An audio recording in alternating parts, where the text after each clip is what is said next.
बोलो गुरुदेव भगवान की जय। प्यारे कृष्ण कन्हैया लाल की जय। तापस नृप निज सखहि निहारी, हरसि मिलेउ उठि भयउ सुखारी।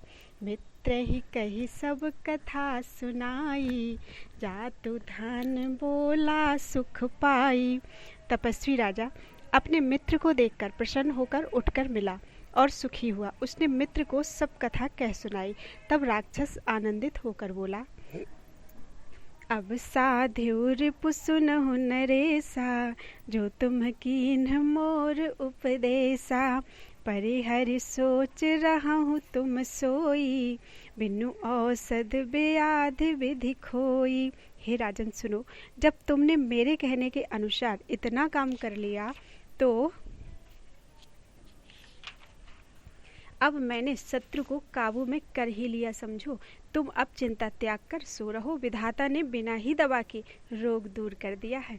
कुल समेत रिपुमूल बहाई, चौथे दिवस मिलब में आई। तापस नृपहि बहुत परितोषी, चला महाकपटी अति रोषी। कुल सहित शत्रु को जड़ मूल से उखाड़कर बहाकर आज से चौथे दिन मैं तुमसे आ मिलूंगा। इस प्रकार तपस्वी राजा को खूब दिलासा देकर वह महामायावी और अत्यंत क्रोधी राक्षस चला।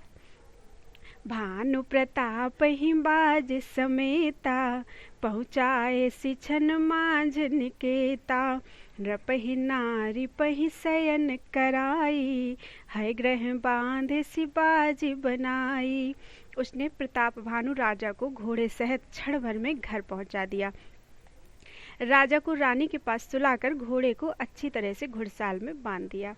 राजा के उपरोहित ही हरि ले गयउ बहोरी, ले राखसी गिर खोह महु, माया कर मति भोरी।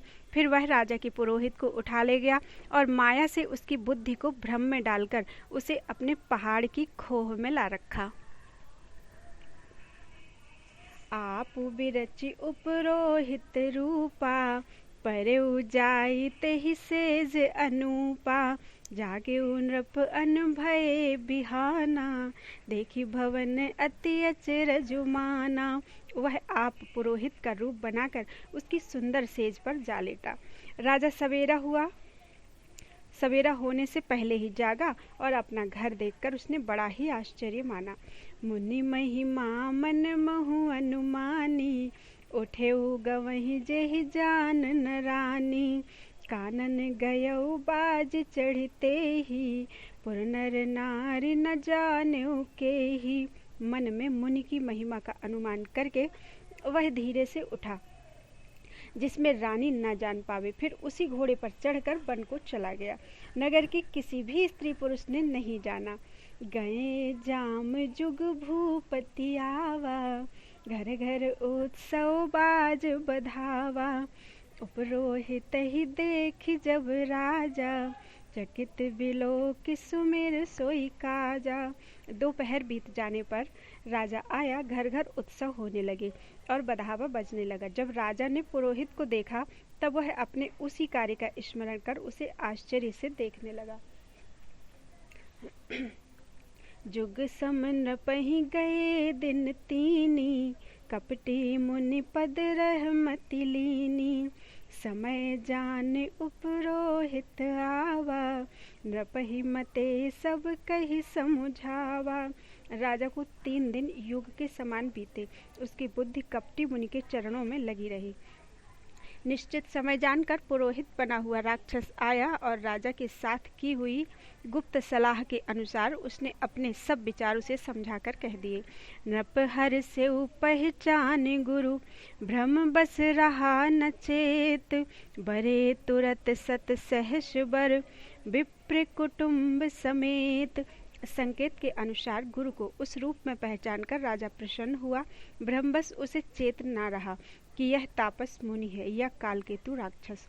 उसने तुरंत 1 लाख उत्तम ब्राह्मणों को कुटुंब सहित निमंत्रण दे दिया। उपरोहित ज्यो नार बनाई, छरस चार विधि जसि श्रुति गाई, माया मैं तेहि कीन्ह रसोई, व्यंजन बहु गनि सकई न कोई। पुरोहित ने 6 रस और 4 प्रकार के भोजन जैसा कि वेदों में वर्णन है बनाए। उसने माया रूपी रसोई तैयार की और इतने व्यंजन बनाए जिन्हें कोई गिन नहीं सकता। विविध मृगन कर आमिष रांधा, तेहि महु बेप्र मासु खल सांधा। भोजन कहूँ सब बेप्र बुलाए, पद पखारि सादर बैठाए। अनेक प्रकार के पशुओं का मांस पकाया और उसमें उन दुष्ट ने ब्राह्मणों का मांस मिला दिया। सब ब्राह्मणों को भोजन के लिए बुलाया और चरण धोकर आदर सहित बैठाया।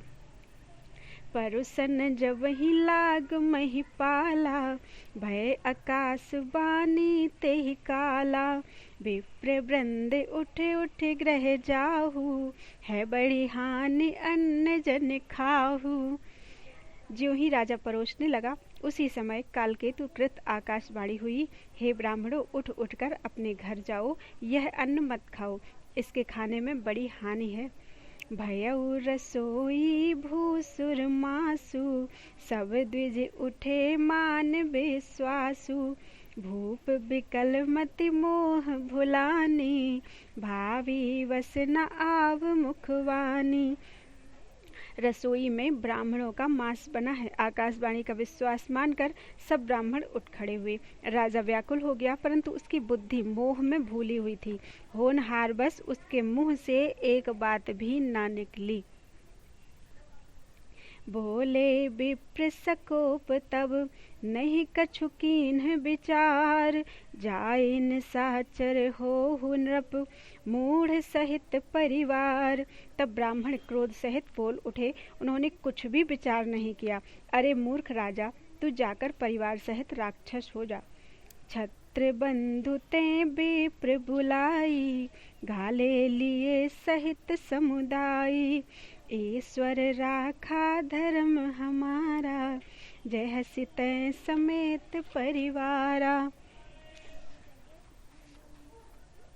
रे नीच क्षत्रिय, तूने तो परिवार सहित ब्राह्मणों को बुलाकर उन्हें नष्ट करना चाहा था। ईश्वर ने हमारे धर्म की रक्षा की, अब तू परिवार सहित नष्ट होगा। संबत मध्य नाश तो हो, जलदाता न रहि कुल को। नृप सुनि श्राप बिकल अति त्रासा, भय बहोरी बर गिरा आकाशा। 1 वर्ष के भीतर तेरा नाश हो जाए, तेरे कुल में कोई पानी देने वाला तक न रहेगा। साप सुनकर राजा भय के मारे अत्यंत व्याकुल हो गया। फिर सुंदर आकाशवाणी हुई, विप्रहु श्राप विचार न दीन्हा, नहीं अपराध भूप कछु कीन्हा।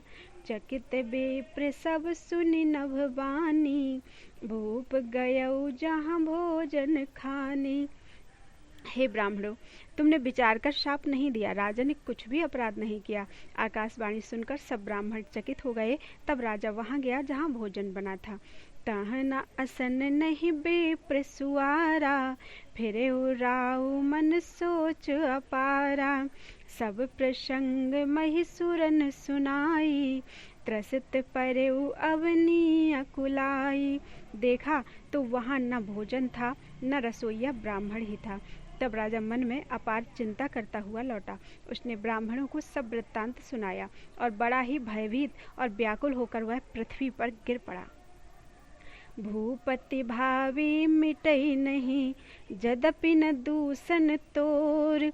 किए अन्यथा होई नहीं, विप्र श्राप अति घोर। हे राजन, यद्यपि तुम्हारा दोष नहीं है तो भी होनहार नहीं मिटता। ब्राह्मणों का श्राप बहुत ही भयानक होता है, यह किसी तरह भी टाले टल नहीं सकता।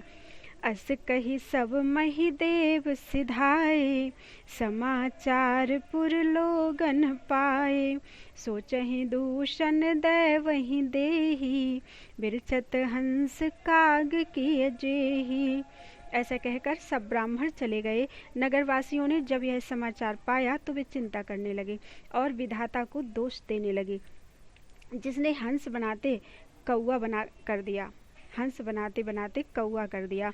ऐसे पुण्यात्मा राजा को देवता बनाना चाहिए था, सो राक्षस बना दिया। उपरोहित ही भवन पहुँचाई, असुर ताप सही खबर जनाई। तेहि खल जहाँ तहाँ पत्र पठाए, सज सज सेन भूप सब धाये। पुरोहित को उसके घर पहुंचाकर असुर कालकेतु ने कपटी तपस्वी को खबर दी। उस दुष्ट ने जहाँ तहाँ पत्र भेजे, जिससे सब बैरी राजा सेना सजा सजा कर चढ़ दौड़े। घेर ने नगर निशान बजाई, विविध भांति नित होई लड़ाई। जूझे सकल सुबट करि करनी, बंधु समेत परे नृप धरनी। और उन्होंने डंका बजाकर नगर को घेर लिया। नित्य प्रति अनेक प्रकार से लड़ाई होने लगी। प्रताप भानु के सब योद्धा सूरवीरों की करनी करके रण में जूझ मरे। राजा भी भाई सहित खेत रहा। सत्य के तुकुल को नहीं बाँचा, विप्र श्राप में होई असाचा। रिपुजित सब नृप नगर बसाई, निजपुर गवने जय जशु पाई। सत्य केतु के कुल में कोई नहीं बचा। ब्राह्मणों का शाप झूठा कैसे हो सकता था। शत्रु को जीतकर नगर को फिर से बसाकर सब राजा विजय और यश पाकर अपने अपने नगर को चले गए। भरद्वाज सुन जाहि जब होई विधाता बाम, धूर मेरु सम जनक जम, ताहि ब्याल समदाम। याज्ञवल्क्य जी कहते हैं, हे भरद्वाज सुनो, विधाता जब जिसके विपरीत होते हैं तब उसके लिए धूल सुमेरु पर्वत के समान भारी और कुचल डालने वाली, पिता यम के समान काल रूप और रस्सी सांप के समान काट खाने वाली हो जाती है। काल पाई मुनि सुन सोई राजा, भयउ निशाचर सहित समाजा। 10 सिर ताहि 20 भुज दंडा, रावण नाम वीर बरिबंडा। हे मुनि सुनो, समय पाकर वही राजा परिवार सहित रावण नामक राक्षस हुआ। उसके 10 सिर और 20 भुजाएं थी और वह बड़ा ही प्रचंड शूरवीर था। भूप अनुज अरिमर्दन नामा, भयउ सुकुंभ करन बलधामा। सचिव जो रहा धर्म रुचि जासु, भयउ विमात्र बंधु लघुतासु। अरिमर्दन नामक जो राजा का छोटा भाई था, वह बल का धाम कुंभकर्ण हुआ। उसका जो मंत्री था, जिसका नाम धर्मरुचि था, वह रावण का सौतेला छोटा भाई हुआ। नाम विभीषण जेहि जग जाना, विष्णु भगत विज्ञान निधाना। रहे जे सुत सेवक नृप केरे, भय निशाचर घोर घनेरे। उसका विभीषण नाम था, जिसे सारा जगत जानता है। वह विष्णु भक्त और ज्ञान विज्ञान का भंडार था। और जो राजा के पुत्र और सेवक थे, वे सभी बड़े भयानक राक्षस हुए। काम रूप खल जिनस अनेका, कुटिल भयंकर विगत विवेका। कृपा रहित हिंसक सब पापी, बरन न जाहि विश्व परितापी। वे सब अनेकों जाति के मनमाना रूप धारण करने वाले दुष्ट, कुटिल, भयंकर, विवेक रहित, निर्दयी, हिंसक, प्राणी, पापी और संसार भर को दुख देने वाले हुए। उनका वर्णन नहीं हो सकता। उपजे यद्यपि पुलस्त्य कुल, पावन अमल अनूप। तदपि महीसुर श्राप बस, भय सकल अघरूप। यद्यपि वे पुलस्त्य ऋषि के पवित्र, निर्मल और अनुपम कुल में उत्पन्न हुए थे, तथापि ब्राह्मणों के शाप के कारण वे सब पापरूप हुए। कीन्ह विविध तप तीनहु भाई, परम उग्र नहीं बरन सो जाई।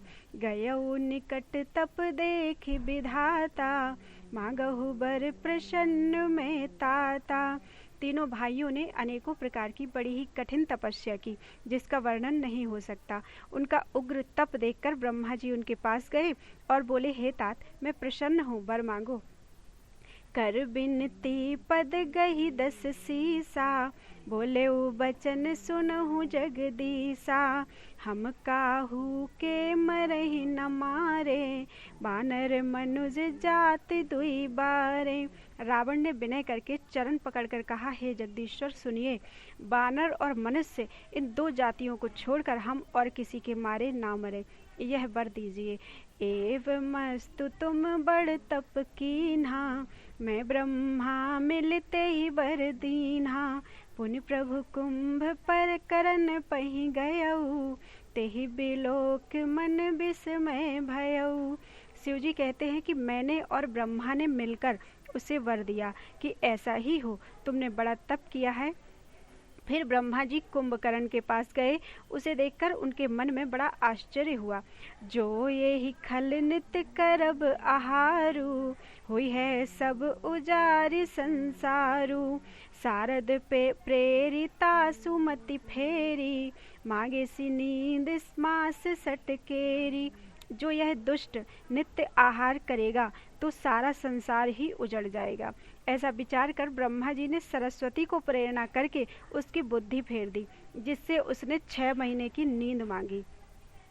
गए विभीषण पास पुनि, कहे पुत्र बर मांगू। तेहि मांगे हु भगवंत पद, कमल अमल अनुराग। फिर ब्रह्मा जी विभीषण के पास गए और बोले, हे पुत्र वर मांगो।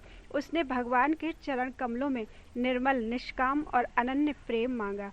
तिनहि देई बर ब्रह्म सिधाए, हर्षित ते अपने ग्रह आए। मैं तनुजा मंदोदरी नामा, परम सुंदरी नारी ललामा। उनको वरदान देकर ब्रह्मा जी चले गए और वे तीनों भाई हर्षित होकर अपने अपने घर लौट आए। मैं दानव की मंदोदरी नाम की कन्या परम सुंदरी और स्त्रियों में शिरोमणि थी। सोई मैं दीन राव नहीं आनी, हुई है जातु धान पति जानी।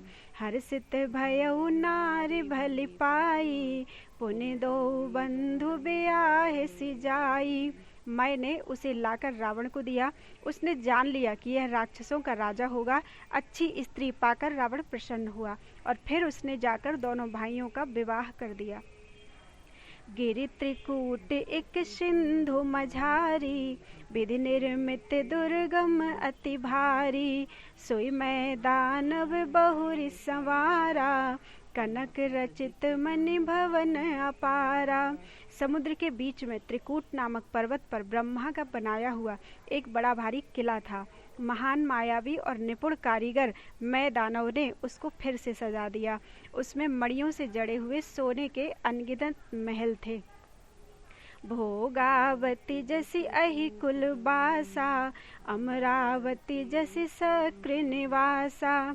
तिनते अधिक रम्य अति बंका, जग विख्यात नाम ते लंका। जैसी नागकुल के रहने की पाताल लोक में भोगावती पुरी है और इंद्र के रहने की स्वर्गलोक में अमरावती पुरी है, उससे भी अधिक सुंदर और बांका वह दुर्ग था। जगत में उसका नाम लंका प्रसिद्ध हुआ। खाई सिंधु गंभीर अति, चारहु दिस फिर आव। कनक कोट मन खचित दृढ़, बरनि न जाई बनाव। उसे चारों ओर से समुद्र की अत्यंत गहरी खाई घेरे हुए है। उस दुर्ग के मणियों से जड़ा हुआ सोने का मजबूत परकोटा है, जिसकी कारीगरी का वर्णन नहीं किया जा सकता। हरि प्रेरित जेहि कलप जोई, जातु धान पति होई। सूर प्रतापी अतुल बल, दल समेत बस सोई। भगवान की प्रेरणा से जिस कल्प में जो राक्षसों का राजा रावण होता है, वही शूर प्रतापी अतुलित बलवान अपनी सेना सहित उस पुरी में बसता है। रहे तहाँ निश्चर भट भारे, ते सब सुरन समर संघारे। अब तहाँ रहि सक्र के प्रेरे, रक्षक कोटि जक्ष पति केरे। पहले वहाँ बड़े बड़े योद्धा राक्षस रहते थे। देवताओं ने उन सबको युद्ध में मार डाला। अब इंद्र की प्रेरणा से वहां कुबेर के 1 करोड़ रक्षक यक्ष लोग रहते हैं। 10 मुख कतहु खबर असि पाई, सेन साज गढ़ घेर सिजाई।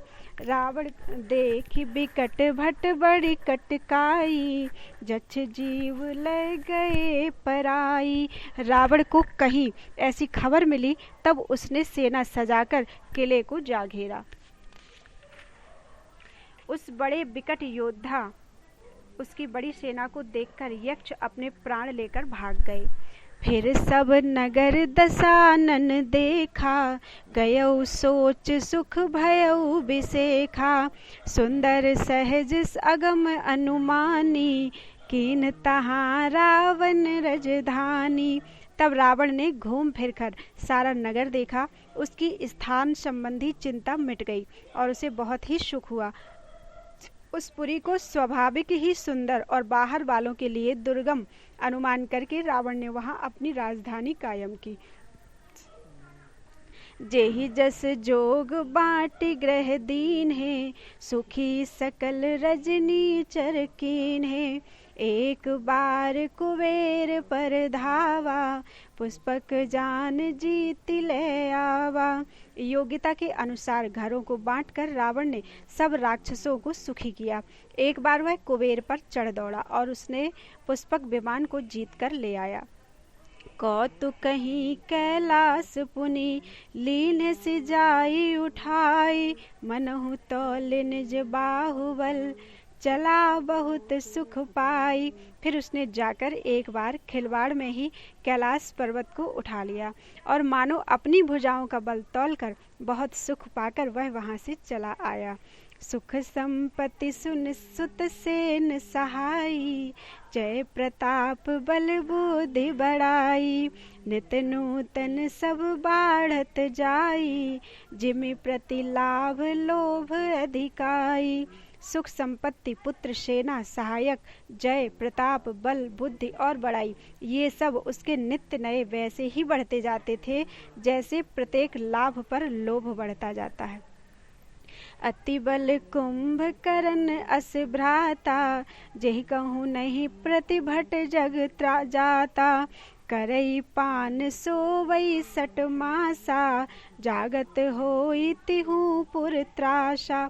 अत्यंत बलवान कुंभकर्ण सा उसका भाई था, जिसके जोड़ का योद्धा जगत में पैदा ही नहीं हुआ। वह मदिरा पीकर 6 महीने सोया करता था। उसके जागते ही तीनों लोकों में तहलका मच जाता था। जो दिन प्रति आहार कर सोई, विश्व बेगी सब चौपट होई। समर धीर नहीं जाई बखाना, तेहि सम अमित वीर बलवाना। यदि वह प्रतिदिन भोजन करता तब तो संपूर्ण विश्व शीघ्र ही चौपट हो जाता। रणधीर ऐसा था जिसका वर्णन नहीं किया जा सकता। लंका में उसके ऐसे असंख्य बलवान वीर थे। बारदनाथ जेठ सुत तासु, भटमहु प्रथम लीक जग जासु। जेहि न होई रन सन्मुख कोई, सुरपुर नितहि परावन होई। मेघनाथ रावण का बड़ा लड़का था, जिसका जगत के योद्धाओं में पहला नंबर था। रण में कोई भी उसका सामना नहीं कर सकता था। स्वर्ग में तो उसके भय से नित्य भगदड़ मची रहती थी। कुमुख अकंपन कुल शरद, धूम केतु अतिकाय। एक एक जग जीति सक, ऐसे सुभट निकाय। इनके अतिरिक्त दुर्मुख अकंपन वज्रदंत धूमकेतु और अतिकाय आदि ऐसे अनेक योद्धा थे जो अकेले ही सारे जगत को जीत सकते थे। काम रूप जानहि सब माया, सपनेहु जिनके धर्म न दाया। 10 मुख बैठ सभा एक बारा, देखि अमित आपन परिवारा।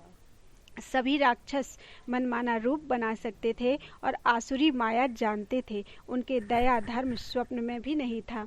एक बार सभा में बैठे हुए रावण ने अपने अनगिनत परिवार को देखा। अगणित परिवार को देखा। सुत समूह जन परिजन नाती, गने को पार निशाचर जाति।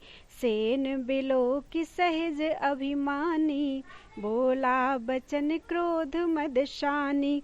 पुत्र पौत्र कुटुंबी और सेवक ढेर के ढेर थे। सारी राक्षसों की जातियों को तो गिन ही कौन सकता था। अपनी सेना को देखकर स्वभाव से ही अभिमानी रावण क्रोध और गर्व में सनी हुई वाणी बोला, सुनहु सकल रजनी चर जूथा, हमरे बैरी बिबुद बरू था। ते सन्मुख नहीं करहि लड़ाई, देखी सबल रिपु जाहि पराई। हे समस्त राक्षसों के दल, सुनो, देवतागण हमारे शत्रु हैं। वे सामने आकर युद्ध नहीं करते, बलवान शत्रु को देखकर भाग जाते हैं। तिन कर मरन एक विधि होई, कहूँ बुझाई सुनहु अब सोई। द्विज भोजन मख होम सराधा, सबके जाई करहु तुम बाधा। उनका मरण एक ही उपाय से हो सकता है, मैं समझाकर कहता हूँ, अब उसे सुनो। उसके बल को बढ़ाने वाले ब्राह्मण भोजन, यज्ञ, हवन और श्राद्ध, इन सब में जाकर तुम बाधा डालो। क्षुधा छीन बलहीन सुर, सहज ही मिले हैं आई। तब मारे हूँ कि छाड़ी हूँ, भली भांति अपनाई। भूख से दुर्बल और बलहीन होकर देवता सहज ही में आ मिलेंगे, तब उनको मैं मार डालूंगा, अथवा भली भांति अपने अधीन करके सर्वथा पराधीन करके छोड़ दूंगा। बोलो वृंदावन बिहारी लाल की जय।